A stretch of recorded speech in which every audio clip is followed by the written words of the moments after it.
For more content like this, log on to gibbopresents.com.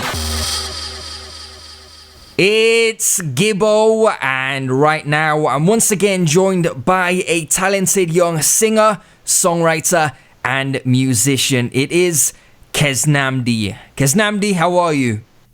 You're there, man. Give thanks and praises. You know what I mean? You're there. You recently released a new 8-track EP, Skyline Levels Volume 1.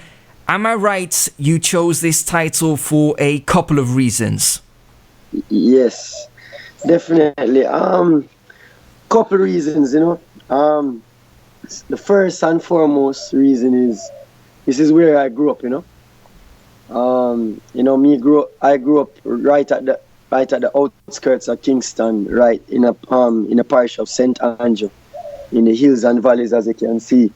A lot of trees and nature around me. So, and that is Skyline Levels. It's actually called Skyline Drive, but my father made a rendition to it and called it Skyline Levels because that's the venue that my father created, where most of us, like my sister Kelly, so my brethren Kabaka Pyramid, Chronixx, all of us kind of started performing like around.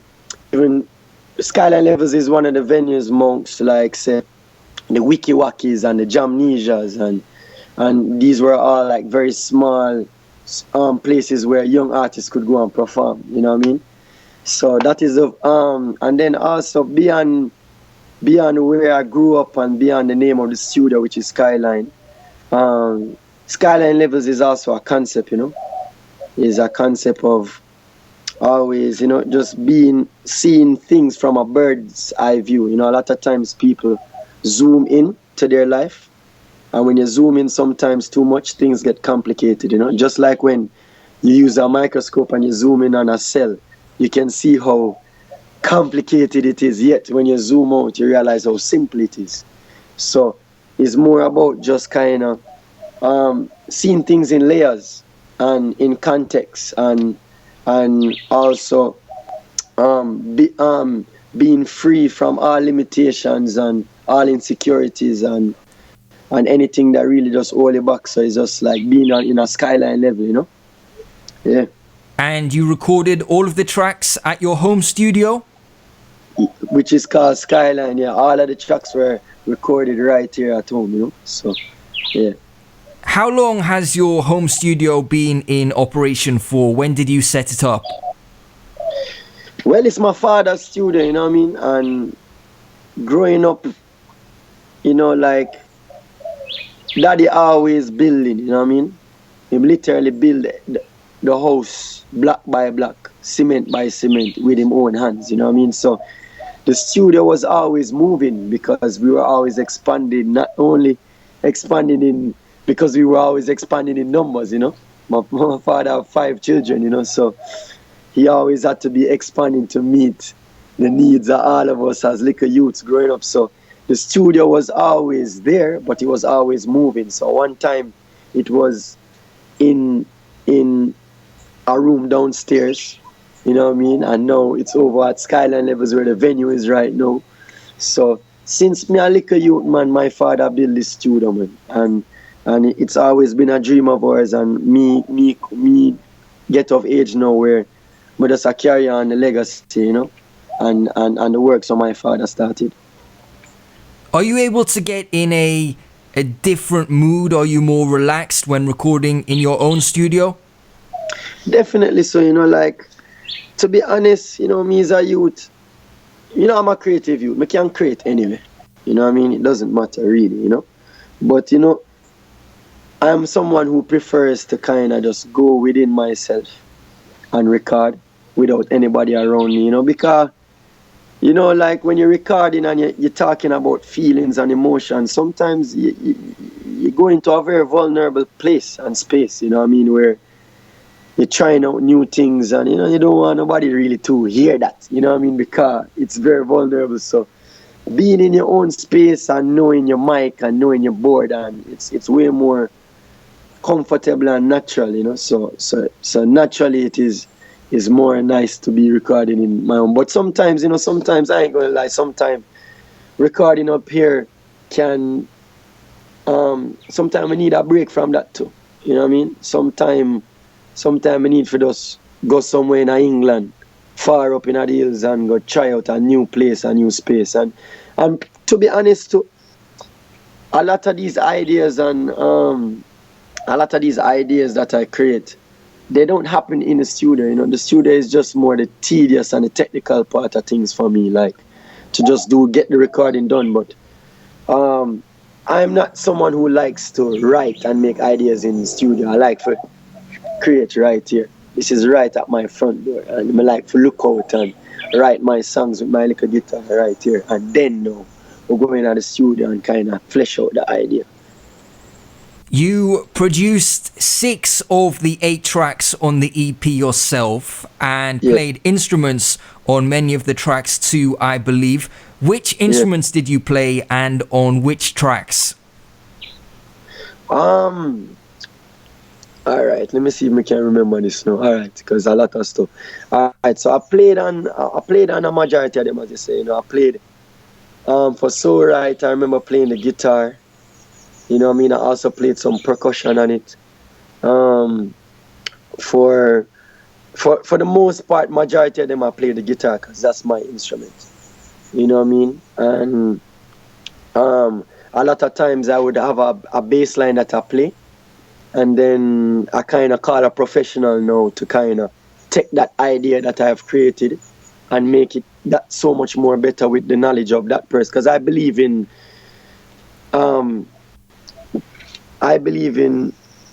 playing your role, you know what I mean, and don't step over your role, you know. And this project I really put on the production. I really gave my credit, really, because majority of the stuff I'm very much a part of my production, and you know I never really gave myself the credit, you know what I mean. But this project, there's no way possible I could not have given myself credit, because from the birth of the idea all the way to the recording of it, to the writing of it, to the composition of the music, to the arrangement, to taking it to the level of mixing and then mastering, I was there along and guiding that direction the whole way. So yeah, man. So we also worked with other producers, co-produce, but really it's me flesh out the idea and stuff. So yeah. Let me see what other stuff I played. Instruments song. God Design. I also played with the bass line. What's other song? Lost Love. I played guitar on it. Father Protect Me Now. I played stuff on my keyboard, on my MIDI keyboard, you know what I mean, with JLL. So just a whole lot of stuff, you know what I mean. Yeah. How have you matured and developed as a man since the release of your last EP, Bridging the Gap, and in 2013?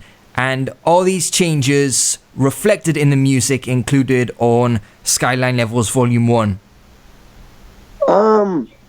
I think for me, anybody who has been a true supporter of my music and really listened to my music since the beginning can definitely, whether you like it or not, hear the growth. And that was one of the main reasons why we dropped this project, is because one, you know, really and truly, I really wanted to drop an album, you know. I really wanted to drop my album, but I know my album it wasn't going to be ready till next year. And I didn't want, I am somebody who spend a lot of time in the studio and have a lot of music on my heart and have a lot of good songs as well. You know, so why not release them to the public? So really wanted to kind of take a picture in time and make people see my journey, and the people who are with me and support my music. It's just too much of a gap. You know, I talk about bridging the gap. I wasn't bridging the gap. You know what I mean? And really, just as a man growing up too, and living on my own and kind of paying my own bills and dealing with my own struggles internally, you can hear that in my music. And even just the topics that I choose is just way more mature stuff and more heavy topics that I'm dealing with, you know what I mean? And that just comes with experience in life, you know what I mean? Like, I've been experiencing life on a whole different way, like traveling all around the world and just seeing a lot of different things, and you can definitely hear that in my music. And then not only as a man but also musically, like you can really hear my growth as a musician on this project, you know, like my guitar skills have definitely gotten better. Because I've been writing so much songs, you can hear the writing and the arrangement and just different understanding chord progressions and what modes work with different chord progressions, how different tones in your voice can affect different deliveries and moods in your track, and just understanding that whole entire process. You can really hear that in the music and the composition of it, you know. The lead single, Victory, is a collaboration between yourself and Chronixx. Did you have an idea for a track and think that Chronixx was needed to complete it, or were you just vibing in the studio and the track happened naturally? Victory was kind of like an accident, actually. Really and truly, I had the verses created and I wrote all the verses, and my rendition of the chorus, which I wrote a little bit, was there, and I just felt like the thing them what me did I do upon it kind of almost needed a break from my voice, you know what I mean? And every time I sang the chorus, and I had like 4 different choruses written for it, and every time I tried to sing it, it just almost kind of sounded annoying after a while, because you just kept on hearing me. And I know that was just the music telling me that, yo, this track need another energy, you know, because really and truly I wasn't going to put any features on the EP, you know. As you can see, it's only one feature on the project, you know. And that's when now I had a very big singer in mind. I'm not going to call a name, who was supposed to sing that. And that's when I called Chronixx now. I say, yo, Chronixx, you forward at the studio and demo this for me, because he's a good singer, you know, and I needed somebody to demo it, because I wanted to take this project now to this person and play it for them where they can't deny it. Them just, when they hear it, them just say, yeah, I have to jump on this track. So that was the whole idea, and Chronixx surprisingly came within the hour. And him just come over and he heard the little idea that I had, and him kind of put his touch on it and his melody on it, and he even understood the artist that I was trying to write for and kind of wrote it in that way. And so he came to the studio, did a demo, and when he left, we sat down together and we listened to this track, and we were like, yo, this one is powerful. And he even said to me, I said, yo, Kez, yo, if the singer you not sing, leave my voice on it, come love it, please. I'm gonna say, yo, man. And it never worked out with the singer, and actually, so we left Chronixx voice. In true fact, that song is actually a demo, you know. So, yeah. In the last few months, Chronixx has done some pretty amazing things, from being the face of an Adidas line, appearing on The Tonight Show with Jimmy Fallon for the second time, and of course his Chronology tour. Knowing him as well as you do, what's your reaction to his latest achievements? Do they surprise you at all, or at this point, is this what you're expecting from him? Boy, Chronixx are one of my favorite singers out of Jamaica. Beyond, I'm a fan of Chronixx. I love Chronixx music.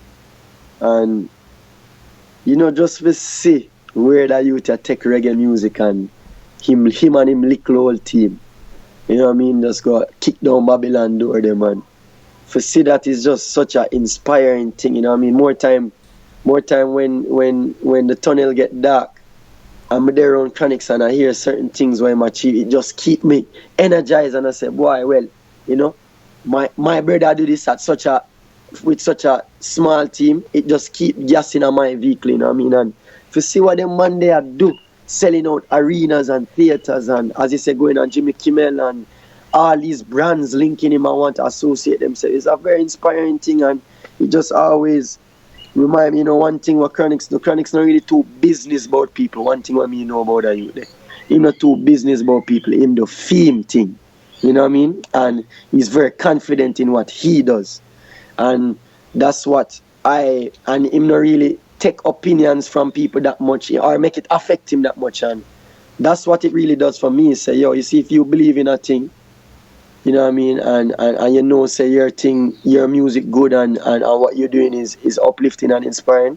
Don't make nobody tell you that you can't do it, because here is a man who we all share the same stage from a very young age, you know what I mean? And now look at where he is right now. He's just a very powerful man. He's one of the most inspiring stories, and yeah, man, it's a great thing that you there. And no, it wasn't surprising, because I've shared many musical moments with that youth there. Even though you just heard two songs, My Love for You and Victory from us, like we have a lot of ideas that we always do together. We play guitar together, and that youth there is a musical genius. You can see it. Him understand what, like when a supporter listens to music, they don't know what's going on in music. You know, it's just a vibe for them. When they listen to reggae, old normal person, when they listen to music, they don't know what's going on. And it's we, you know, the musicians, we have to understand what things create different results. You know what I mean? You have to know, say, when you play ballad cards, it create like a more soft or smooth, but when you hit harsh, it create more. And he understands what things make what effect. You know what I mean? Yeah, man, they know exactly what I'm doing, and I'm just very knowledgeable about music. Like, just being around Chronixx really expanded my music knowledge, you know what I mean, and things. So yeah, man, I'm proud of that. I noticed that you posted on social media recently that you're looking forward to perform the music from the new EP for your fans.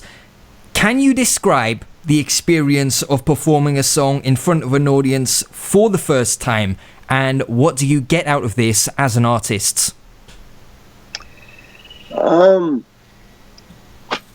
I think there's a lot of things that I signed up for when I said, I'm going to do music seriously. You know, a lot of the stuff that you have to do when it comes on to the industry, I did not sign up for.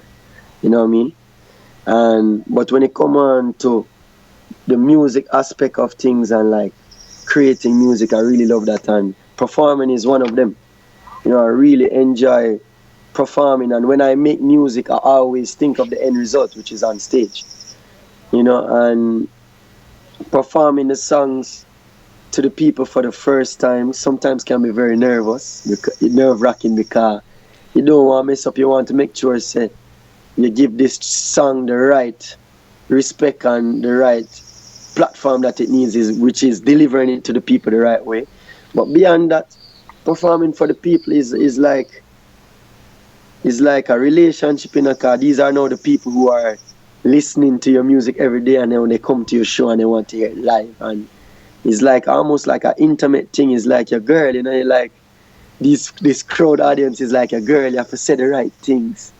You have to make sure you say, you know, rush it, because if you rush it, you might lose your girl. You know, you have to do it in the right way. So performing for people, it sometimes when I'm on stage and I look back at some of I realize a lot of times I'm not even present in that moment, in terms of, it's like a different thing just take control of my body.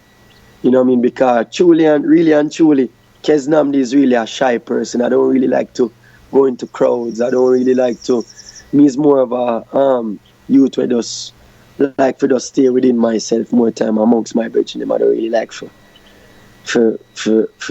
show myself to people. So when me see me so confident on stage more time, I'm like, who is that person on stage? You know what I mean? And just it bring out a different side of me, and sharing energies with different people, and it's like a very powerful thing. Like when you go on stage with 60,000 people and you perform on some of these festivals, it's like, imagine 60,000 people sharing their energy with you. It's very overwhelming. You know what I mean? Sometimes, and when you come off a stage, that's when you realize it. When the whole adrenaline, you lose adrenaline, you realize, oh, it's exhausting, because it's almost like you're responsible for all of this energy in your hands, in your heart, and it's a very powerful thing. Sometimes you feel like you can't fly. You know what I mean? But yeah, man, performing is one of my favorite things to do in music. You know what I mean? Like, because it's just live. You know, like there's a lot of electricity flowing through your body. You know. Are some songs better to perform live than others, or is any song good to perform live if done the right way? Yeah, if done right with music, you know, you can't fail with music, really. You know what I mean? So whether you have dancehall or nothing. The other day I was because we've been starting to rehearsing for the shows now for the project. So and we've been doing we're trying to choose which ones are the best for live and thing. But really and truly, music can't fail if it's done the right way. You know what I mean? So once you do it the right way and live, it'll go work every time.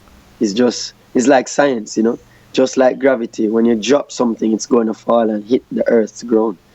It's just why if you do the music the right way, it's going to inspire and uplift people. You mentioned earlier you wanted to put out an album, but you went for an EP at this point of time instead. Am I right though? You've begun work on an album? Yeah, like last month I started conceptualizing. You know, we always recorded demos and ideas, and sometimes record a demo and you know in your heart that this is your album work. Like you're not gonna touch this. This can't see daylight unless it sees the album. So we have a bunch of different gifts on our hard drive right now that we know that we're going to go in now and kind of really get that ready and set for the album and thing. And really this EP is just really like these 2 volumes that I'm gonna drop are really just prequels for the album. And you know, last month we really started to kind of conceptualize. I haven't started really going into the studio, but I started to kind of start the beginning process of starting an album. You know what I mean? And really, these EPs are to also practice. You know, I'm just practicing. You know, it's a lot of experimentation, and I needed to do this before my album. I needed to get some of this work out of me to really kind of see the feedback and see how it affect people and how it affect me and what I really like and what I don't like, so I can even learn how to make a project. You know what I mean? A lot of people go into the studio, they don't even know how to me personally, I go into probably a year ago, if somebody say, yo, you're starting to work on an album, I couldn't tell you, I don't know how to make an album. But no, just working on these 2 volumes, it has taught me a lot on how to put a body of work together. You know what I mean? So it's preparing me for the album. Are you planning on working with many other artists or producers for the album, or are you looking to do as much as possible yourself? I think for this first album, I really want it to come from the core, you know? From the core for me, you know? Really. I'm going to have some special features on it, but definitely not a lot. It's definitely gonna more just showcase what the sound, what I am trying to create, and the kind of direction where I want to go. And probably the features that you're gonna hear are probably not gonna be known people. It's just gonna be very unique energies on the project, where you're probably not gonna know that singer, but that voice that you hear is just gonna be so amazing that you're like, yo, what is it? You know, something you never hear before. So yeah, it's probably going to be more features like on that, but not like probably big features like how I have one with Chronixx right now, I think. But who knows? Like, as I said, like that can change within a couple months. I could record a song with Chronixx tomorrow, and it's so powerful, and it's that album sound, and it's a direction we're going to have to put it on. You know what I mean? So, really, I don't really make those decisions. It's the music make that decision more time. You know what I mean? Because I let the music kind of take captive of the shit, you know what I mean? Me just listen to what it's telling me. Do you split your time between Jamaica and California these days, or are you in Jamaica full time? Well, I split my time with a lot of different places. You know, I live out a suitcase for the most part. Obviously, Jamaica is my home, and I have my house here. You know what I mean? And you know, I have my kitchen here, and it's my place. You know what I mean? But at the end of the day, you know, we're musicians and we have to travel a lot of time. We have to be in a lot of different places. I spend a lot of time in California too, just because that's where I do a lot of my mixing. Also Miami as well.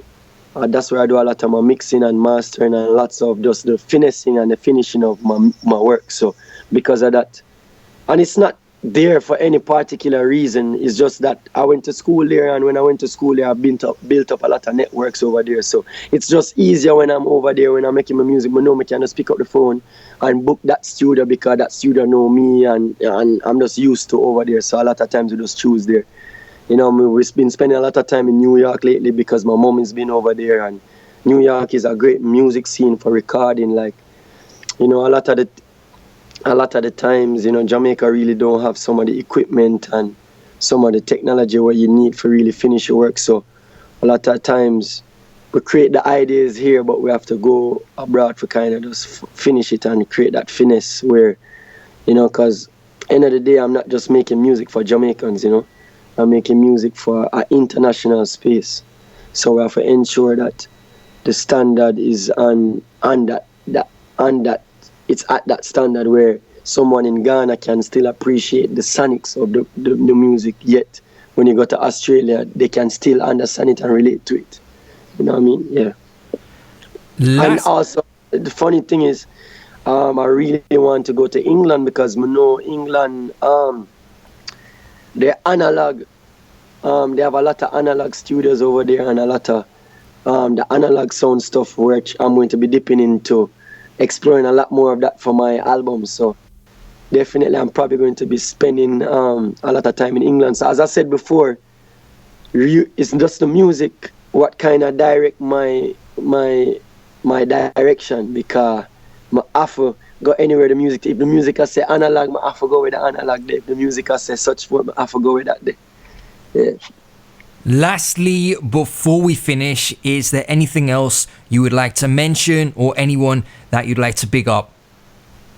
Well, we want to big up the whole of the people them who has been a part of this project. You know what I mean? Like my management team, you know, who has just been very supportive along the way. Big up the whole my visuals team, Pachoni. You know what I mean? He's been making a lot of all amazing visuals that you've been seeing lately, like all the webisodes, all of the music videos that we're going to be dropping, that we dropped already and that we're going to be dropping now. Big up the whole production people who are very patient with me because I'm very like picky when it comes down to certain things. So sometimes it can be very stressing working with me. So big up all of like Charlton Williams, who mix a lot of my stuff, Super Mario, James Banzai, who are all the mixing engineers, all the musicians, my band members and thing. And big up, and the most thing, big up all of the people them where we continue to just support the thing. Big up the people who made the project hit number 3 on the iTunes by 10 a.m. When we released the project on Friday. It went right to number 3, you know what I mean? And as an independent artist, not a lot of people get to see those platforms on the first day on the release of their project. So big up to all of the people them will just continue for help guide me and keep this ship moving, you know. Skyline Levels 1, the latest 8-track project from Keznamdi, is available right now. Be sure to go and purchase a copy if you haven't already. Keznamdi, thanks a lot. Yeah, man. Big up, man. More life. Respect. Gibbo presents